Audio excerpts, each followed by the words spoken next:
Umat beriman yang terkasih, kalau Yesus bertanya kepada Anda sebanyak 3 kali, apakah engkau mengasihi aku? Apa jawaban Anda? Tentu kita semua akan menjawab, ya Tuhan, aku mengasihi engkau. Tetapi apakah kita mampu mengasihi Yesus setiap hari?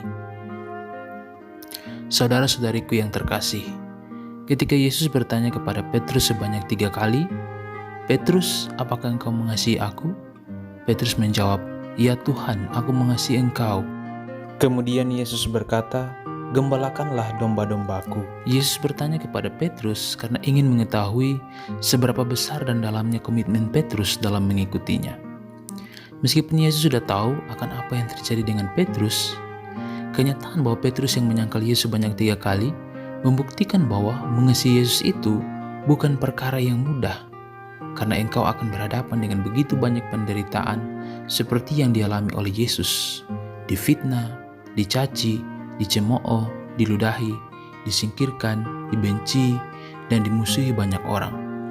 Penderitaan yang dilalui itu akan memurnikan cinta dan kesetiaan kita kepada Yesus, dan Yesus sendiri akan memuliakan kita. Umat beriman yang terkasih, sekali lagi jika Yesus bertanya kepada Anda sebanyak 3 kali, apakah engkau mengasihi aku? Apa jawaban Anda? Masih tetap teguh pendirian dengan jawaban yang sama, bahwa engkau mengasihi Yesus? Ataukah sudah berubah karena belum siap, belum mampu, atau sama sekali tidak sanggup menderita seperti Yesus? Saudara-saudariku yang terkasih, mungkin kita sama seperti Petrus yang mengatakan bahwa, ya Tuhan, aku mengasihi engkau. Tetapi dalam kenyataannya, kita sering menyangkal Yesus, bahkan lebih dari 3 kali, dan sudah tak terhitung banyaknya. Lalu, apakah Yesus akan meninggalkan kita? Sama sekali tidak. Yesus akan ada selalu dalam hidup kita, dan seperti biasa, tiada henti-hentinya Ia bertanya, apakah engkau mengasihi aku? Yesus selalu bertanya demikian kepada kita, agar kita tidak melangkah lebih jauh melupakan Dia. Memang kita sering menyangkal Dia, tetapi bukan berarti Dia akan meninggalkan kita. Malahan Dia akan semakin gencar dan keras mencari kita setiap saat dan menyadarkan kita kembali agar mengasihi Dia dengan sepenuh hati. Nah, mengasihi Yesus terkesan mudah, tapi sulit untuk melaksanakannya, apalagi kalau mau berkomitmen dengan sepenuh hati. Mengasihi Yesus berkaitan erat dengan praktek hidup kita sehari-hari. Apakah kita mampu mewujud nyatakan perintah Yesus untuk mengasihi Dia dan mengasihi sesama? Dua-duanya saling berhubungan satu sama lain. Jika Anda mengatakan, saya mengasihi Yesus, maka Anda harus juga mengasihi sesama.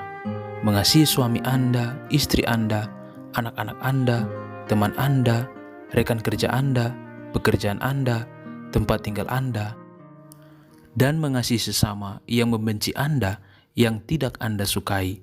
Mampukah Anda mengasihi mereka?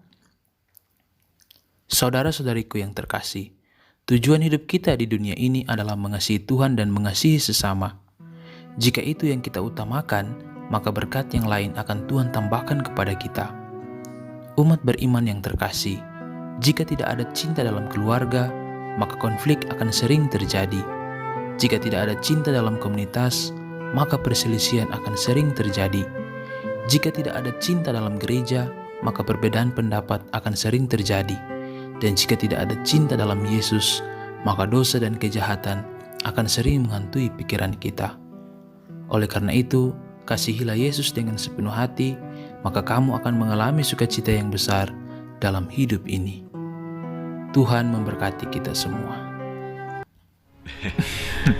Sesudah mereka makan, Yesus berkata pada Simon Petrus, Simon, putra Yunus, apakah engkau mengasihiku lebih dari mereka?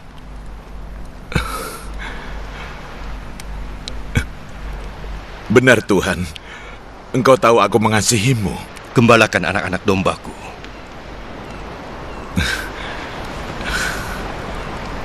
Untuk kedua kalinya, Yesus bertanya, Simon, putra Yunus, Engkau mengasihiku? Benar Tuhan, Engkau tahu aku mengasihimu. Gembalakan domba-dombaku. Untuk ketiga kalinya, Yesus bertanya, Simon putra Yunus, engkau mengasihiku?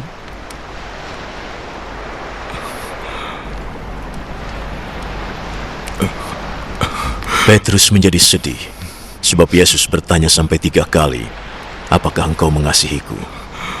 Maka ia menjawab lagi, Tuhan, Engkau tahu segalanya. Aku mengasihimu.